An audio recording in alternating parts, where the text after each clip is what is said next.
Olá, boa tarde. A guerra entre Rússia e Ucrânia chega hoje no 15º dia. Os primeiros repatriados vindos da Ucrânia já desembarcaram no Brasil, junto com pessoas de outras nacionalidades. No Jornal da Justiça de hoje, vamos falar sobre o tratamento dado aos refugiados no Brasil. A legislação que trata do assunto é um dos destaques. Vamos aos demais. O Senado instala comissão de revisão da lei de impeachment, que será presidida pelo ministro Ricardo Lewandowski, do Supremo Tribunal Federal. Supremo Tribunal Federal se une à turma da Mônica em campanha para aproximar ainda mais a justiça do cidadão. E ainda a TV Justiça completa 20 anos em 2022. Você vai ver hoje a primeira reportagem da série em comemoração à data.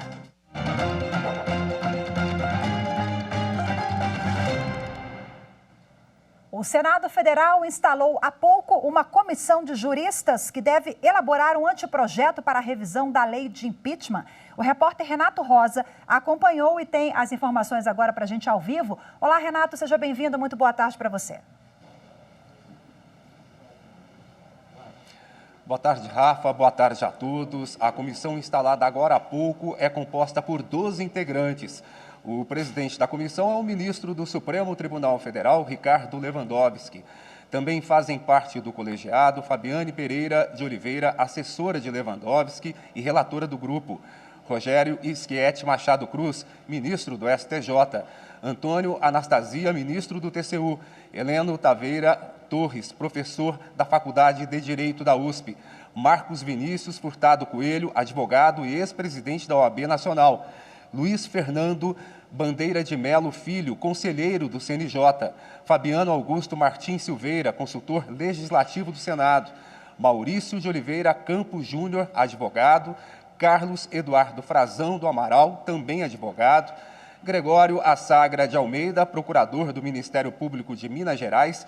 E Pier Paolo Cruz Bottini, professor da Faculdade de Direito da USP. Entre os pontos que devem ser analisados, o fato de que cabe somente ao presidente da Câmara a decisão de deflagrar o processo de impeachment, bem como seu poder de decidir em qualquer prazo. Outra questão é a falta de ampla defesa do presidente da República após a apresentação da denúncia e antes da decisão do presidente da Câmara de aceitá-la ou rejeitá-la. O grupo terá 6 meses para elaborar um anteprojeto para ajudar na revisão da lei do impeachment, editada em 1950, que prevê os ritos do processo e detalha os crimes de responsabilidade, que levam à destituição de um presidente da República e também de ministros de Estado, ministros do Supremo e do Procurador-Geral da República. Vamos ver o que falaram um pouquinho antes da instalação da comissão o ministro Ricardo Lewandowski e o presidente do Senado, Rodrigo Pacheco.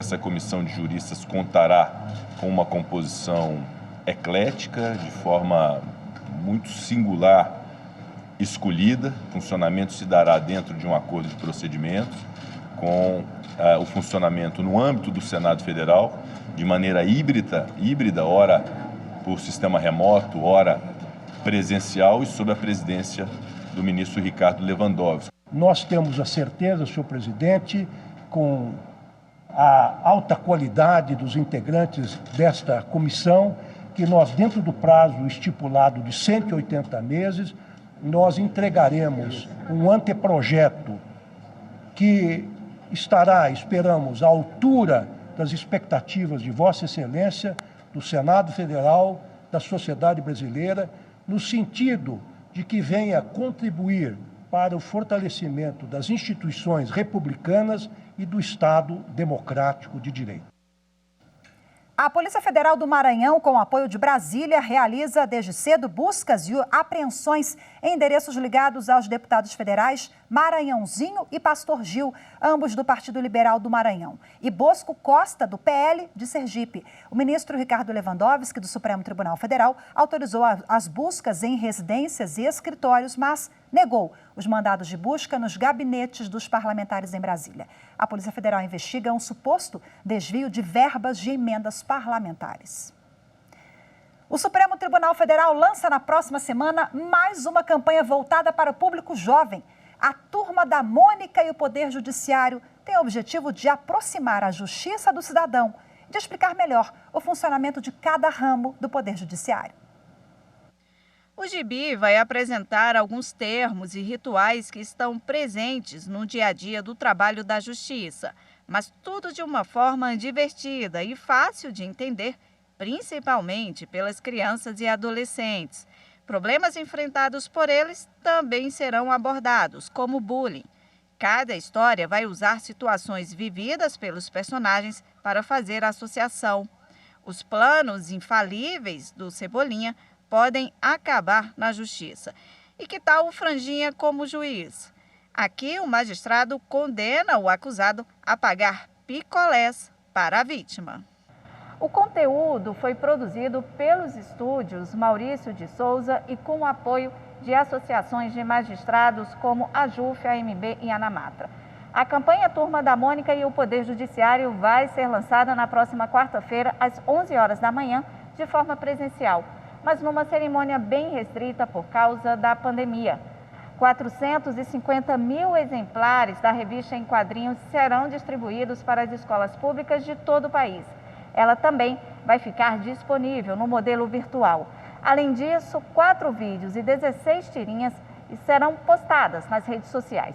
Tudo para que os jovens consigam entender o judiciário e seus direitos. A revista também traz joguinhos e explica de forma didática o papel da mais alta corte do país. Esta não é a primeira vez que o Supremo Tribunal Federal faz parceria com os estúdios Maurício de Souza em projetos para esclarecer o público jovem sobre o judiciário. A Turma da Mônica participa do projeto STF Mirim e, em 2018, chegou a ganhar um personagem novo para falar de direitos das pessoas com deficiência e acessibilidade. Um exemplo de como é importante para uma criança já poder ter essa noção de cidadania. Eu fico orgulhoso de poder contribuir com a minha turminha para essas campanhas de esclarecimento para as crianças. Bom, o lançamento da campanha Turma da Mônica e o Poder Judiciário no próximo dia 16, quarta-feira que vem, também será transmitido ao vivo pela TV Justiça e pelo canal do Supremo no YouTube. Você vai ver a seguir, Brasil recebe brasileiros repatriados da Ucrânia e imigrantes. Os detalhes você confere a seguir. Voltamos já.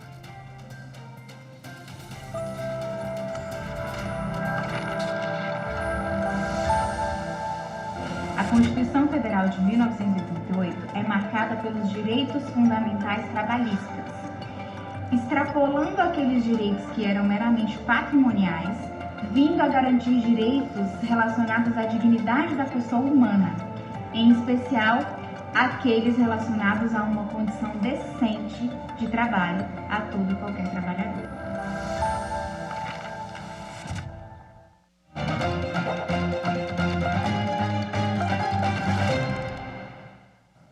Desembarcaram no Brasil os primeiros refugiados vindos da Ucrânia. Pessoas de outras nacionalidades também tiveram ajuda do governo brasileiro para fugir dos conflitos armados no país do leste europeu. A invasão russa em território ucraniano chegou hoje ao 15º dia. 68 pessoas desembarcaram na base aérea de Brasília. 43 brasileiros, 19 ucranianos que têm parentes no Brasil, 5 argentinos e um colombiano. Entre os que chegaram estavam 14 crianças. Animais de estimação não foram deixados para trás. 8 cães e 2 gatos também foram resgatados. Após deixar Varsóvia, na Polônia, nessa quarta-feira, os aviões da FAB fizeram escalas em Lisboa, em Portugal, na Ilha do Sal, em Cabo Verde e em Recife. Todos os repatriados passaram por protocolo sanitário ao descerem em Brasília. Agora, cada um deles deve seguir para as cidades de destino final. A missão de repatriação da Força Aérea Brasileira, em parceria com o Itamaraty, partiu no domingo, com 12 toneladas de ajuda humanitária para a Ucrânia, entre medicamentos, alimentos, água e outros itens de primeira necessidade. O Ministério das Relações Exteriores informou que ainda não há previsão de outros voos da FAB para repatriação. O governo, no entanto, pretende avaliar a possibilidade de resgatar brasileiros em aviões comerciais, já que ainda existem cidadãos registrados na Embaixada do Brasil em Kiev, capital da Ucrânia, que desejam ser repatriados. Segundo o Alto Comissariado das Nações Unidas para os Refugiados, mais de 2 milhões de pessoas fugiram de solo ucraniano desde o início da invasão russa, há 2 semanas. Bom, uma pequena correção antes da entrevista aqui. Eu falei agora há pouco que desembarcaram no Brasil os primeiros refugiados, não, repatriados, vindos da Ucrânia. Bom, para repercutir melhor agora esse assunto, eu converso ao vivo com o porta-voz da Agência da ONU para os Refugiados, Acnur, o Luiz Fernando Godinho. Seja muito bem-vindo, boa tarde. Boa tarde, obrigado, Rafaela. Fernando, eu queria que você explicasse para a gente como é que vem sendo o apoio da Acnur a essas pessoas. São mais de números atualizados agora na última semana, 2 milhões de pessoas, é isso? Olha, os números atualizados ontem, ou melhor, hoje, né, na madrugada de hoje, já dão conta de 2,5 milhões de pessoas refugiadas que deixaram a Ucrânia em direção aos países vizinhos, né? Ou seja, um número que cresce todos os dias, cresce numa velocidade assustadora e só confirma as nossas piores previsões, né, de que esse conflito vai ter uma consequência humanitária dramática, né? E a gente viu muito emocionante essa imagem aí dos brasileiros chegando e deles aplaudindo ao entrar no território brasileiro, o que dá essa sensação de segurança realmente não só para os brasileiros como para os estrangeiros que chegaram aqui. Pelo que eu acompanhei, existem alguns ucranianos nesse voo que chegou ontem a Brasília e agora vai ser uma decisão deles se eles vão solicitar o reconhecimento da condição de refugiado aqui no Brasil ou vão permanecer como residentes aqui no país. E aí, em linhas gerais, como é que vem sendo o apoio de vocês? Vocês estão lá também, né? A agência faz essa atuação aqui na base, lá também tem equipe? Não, nós estamos presentes em todos os países, dentro da Ucrânia e também em todos os países da região. Tem sido um trabalho muito intenso do Acnur e de outras agências humanitárias desde o início dessa crise. A gente tem trabalhado dentro da Ucrânia já assistindo as pessoas que estão sendo forçosamente deslocadas por essa ação militar, num cenário bastante complicado, porque você tem toda a insegurança do próprio conflito prejudicando o trabalho, dificultando o trabalho dos trabalhadores, a ação dos trabalhadores humanitários lá. Mesmo assim, a gente já está conseguindo fazer algumas entregas de itens não alimentares, como, por exemplo, cobertores, colchões, casacos, lâmpadas solares e alguma distribuição de dinheiro também para as pessoas que estão sendo diretamente afetadas pelo conflito. No lado de fora da Ucrânia, a gente está presente em todos os países, nas fronteiras, apoiando a resposta dos governos que têm demonstrado uma grande solidariedade na recepção dessas pessoas. Então, a nossa função é de ajustar na gestão dos abrigos, fazer o apoio psicossocial, acompanhar os casos de proteção, principalmente de crianças e mulheres que têm chegado em grande quantidade nos países vizinhos à Ucrânia. Geralmente, o país que recebe esses refugiados, o país se torna responsável também, em linhas gerais, por essas pessoas? Claro, os países são signatários da Convenção da ONU para Refugiados, a Convenção de 1951, e essa convenção, ao se tornar signatário dessa convenção, o país assume algumas responsabilidades de proteção internacional em relação a essas pessoas. E esse conceito de proteção internacional tem a ver com assegurar que essas pessoas possam ter os seus direitos resguardados e acessar serviços, acessar políticas públicas que podem trabalhar para que elas tenham segurança de reconstruir a vida delas no país. No caso do Brasil, a gente tem uma Lei Nacional de Refúgio desde 1997, uma lei totalmente alinhada com a Convenção Internacional e que assegura essa proteção legal, né, documental, inclusive, para as pessoas que pedem e são reconhecidas como refugiadas no país. E temos também uma atuação muito forte da sociedade civil por meio de ONGs e outras organizações que prestam serviços na ponta para essas pessoas com o apoio do Acnur, com o financiamento dos nossos doadores. A Acnur tem dados de quantos refugiados vivem em média hoje no Brasil, Fernando? Olha, o Brasil tem aproximadamente, historicamente, desde a criação da lei, aproximadamente um pouco mais de 60 mil pessoas reconhecidas como refugiadas, de mais de 70 nacionalidades diferentes, inclusive alguns ucranianos, mas da crise anterior do país, né, de 2014, quando houve o primeiro conflito com a Rússia.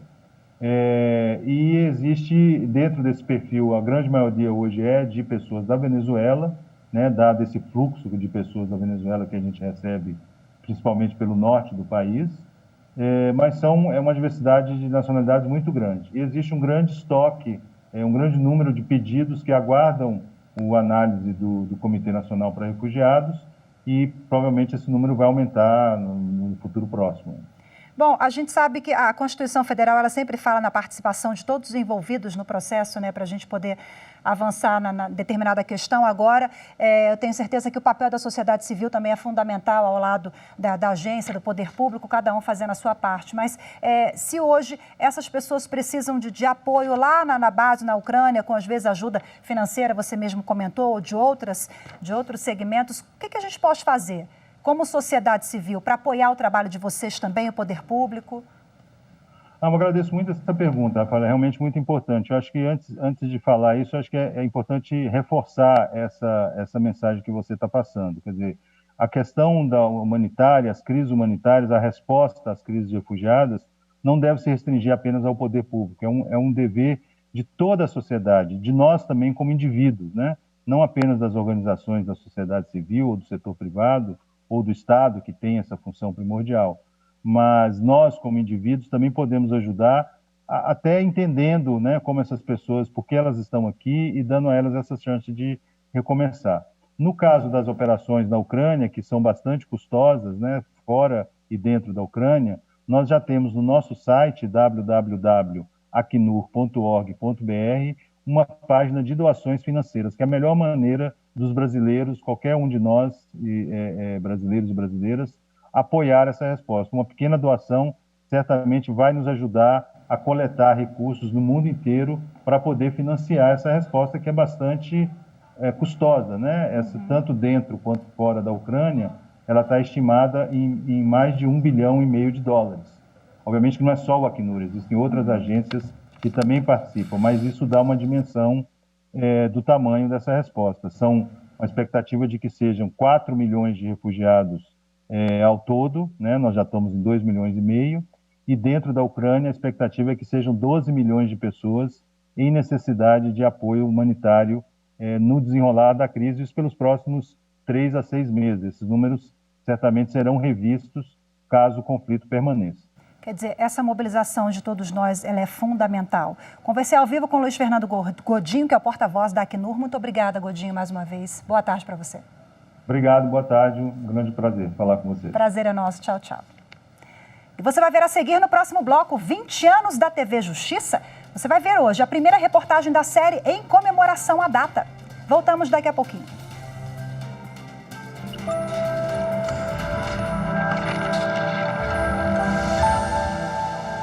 Quando pensamos em Constituição, estamos falando de normas primordiais para a formação do Estado. E no caso brasileiro, a nossa Constituição Federal, além das questões de delimitação dos poderes do Estado, ela também traz diversos direitos e garantias fundamentais. O que é primordial para nós, jurisdicionados.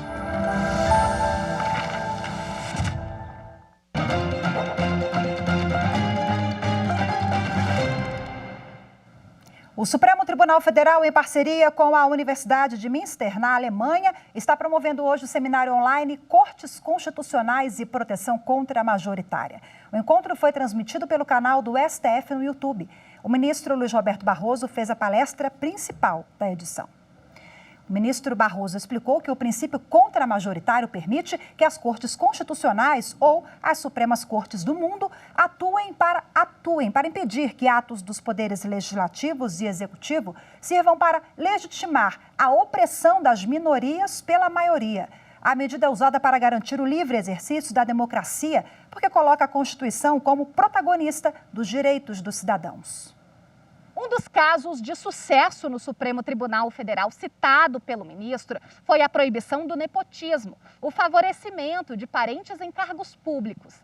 Demanda social que teve a atuação do Judiciário por não haver legislação adequada sobre o tema. Barroso falou ainda sobre as recentes decisões do STF para garantir o exercício democrático nas áreas da liberdade de expressão, da participação da sociedade civil em entidades, da proteção do meio ambiente, dos direitos indígenas e contra os ataques ao próprio Supremo. Neste ano, no dia 11 de agosto, a TV Justiça vai completar 20 anos. São 2 décadas de trabalho e dedicação para aproximar cada vez mais o judiciário da sociedade brasileira. E para marcar essa data, nós preparamos para você uma série de reportagens especiais. A partir de hoje, todo dia 11, vamos relembrar um pouquinho da história da TV Justiça, uma trajetória que tem ajudado a mudar a forma como a população vê a justiça do nosso país.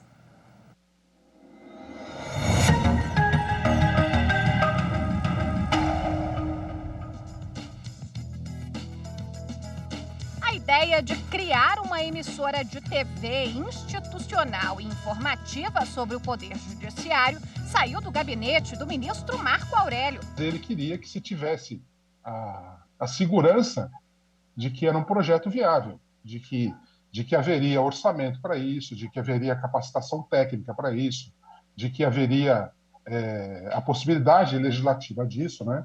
Quando nós imaginamos na administração de 2002 a existência desse canal, que é um canal de utilidade pública acima de tudo, nós partimos com o entusiasmo de sempre. E da apresentação do projeto, que ocorreu mediante a atividade de um deputado federal pelo estado de Ceará. Quando ele apresentou, a tramitação foi célere. A TV Justiça foi criada pela Lei 10.461 de 2002. A legislação reserva um canal ao Supremo Tribunal Federal para a divulgação dos atos do Poder Judiciário e dos serviços essenciais da Justiça. Marco Aurélio era presidente do Supremo Tribunal Federal quando assumiu também a presidência da República por 5 vezes, substituindo o Fernando Henrique Cardoso. Eu indaguei ao presidente da República, que ia viajar, qual era a opinião dele sobre certo projeto. Ele me perguntou de que trata esse projeto. Eu disse, da TV Justiça, Vossa Excelência sanciona ou veta esse projeto? E ele, então, democrata, né, ele me respondeu, Marco Aurélio, a sanção e veto são seus. Pude, num jargão, então, futebolístico, bater o córner e cabecear gol, né? Era o início de um novo desafio, tirar a emissora do papel. Os equipamentos de TV eram, e imagino que ainda sejam hoje, todos importados, né? E tudo foi feito com licitação, com pregão eletrônico. E aí houve uma greve na Receita Federal na época, e vários equipamentos ficaram retidos. E havia aquisição de coisas como o equipamento de estúdio, cenografia, tudo isso foi de São Paulo para Brasília, e aí tinha que chegar de caminhão, e o caminhão ficou retido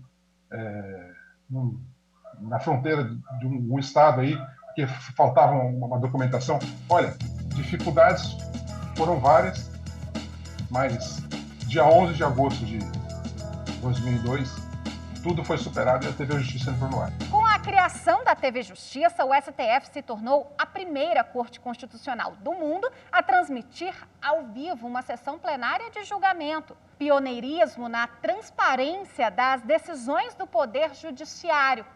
Os atos da mais alta corte da Justiça passaram a entrar na nossa casa pela telinha da televisão. A gente começava mostrando só um pedacinho da sessão. Quando as discussões começavam, eu e o Cadu entrávamos no ar, de repente. Isso aqui aconteceu, é uma coisa de bastidor que eu estou contando para você. Começava a discussão, a gente entrava no ar e começava a explicar o que estava acontecendo juridicamente, qual que era aquele processo e tal. Com o passar do tempo, essas cenas, esses trechos dos julgamentos foram sendo maiores, até que passou a se mostrar na íntegra. Começaram, então, a dizer que as sessões se prolongavam muito em razão da TV Justiça. Com o humor carioca, eu disse, a TV Justiça só é responsável por duas coisas: o penteado coque impecável da ministra Ellen Grace e a melhoria das nossas gravatas. A programação da emissora permitiu que a Justiça prestasse um serviço ainda mais próximo à sociedade. Era tido sempre como um poder fechado, sem abertura, sem ninguém saber o que estava acontecendo no judiciário. Salvo quando tinha notícia na Voz do Brasil falando sobre o judiciário. No mais, nada se sabia, e quando se sabia era sempre alguém fazendo alguma matéria negativa. Na época em que a TV Justiça foi implantada, não se conhecia nem os termos e nem se conhecia direito como o judiciário funcionava.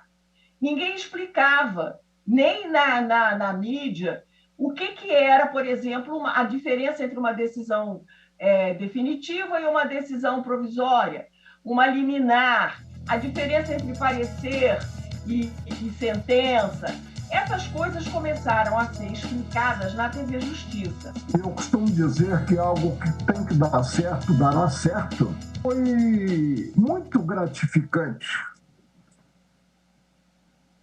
ter sancionado a lei da criação da TV Justiça.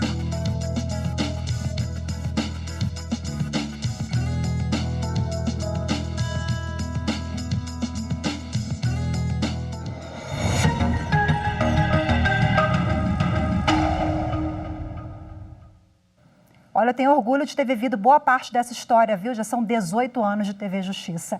Hoje ficamos por aqui, lembrando que para rever essa reportagem especial é só ir lá no nosso site, nas redes sociais da TV Justiça. Hoje ficamos por aqui, muito obrigada pela sua companhia. Ótima tarde, eu me despeço com imagens, aqui imagens do nosso cinegrafista Lázaro, que captou aqui o momento na Praça dos Três Poderes, o Panteão da República, bem pertinho do Supremo Tribunal Federal. Tchau, tchau, até segunda, obrigada pela companhia.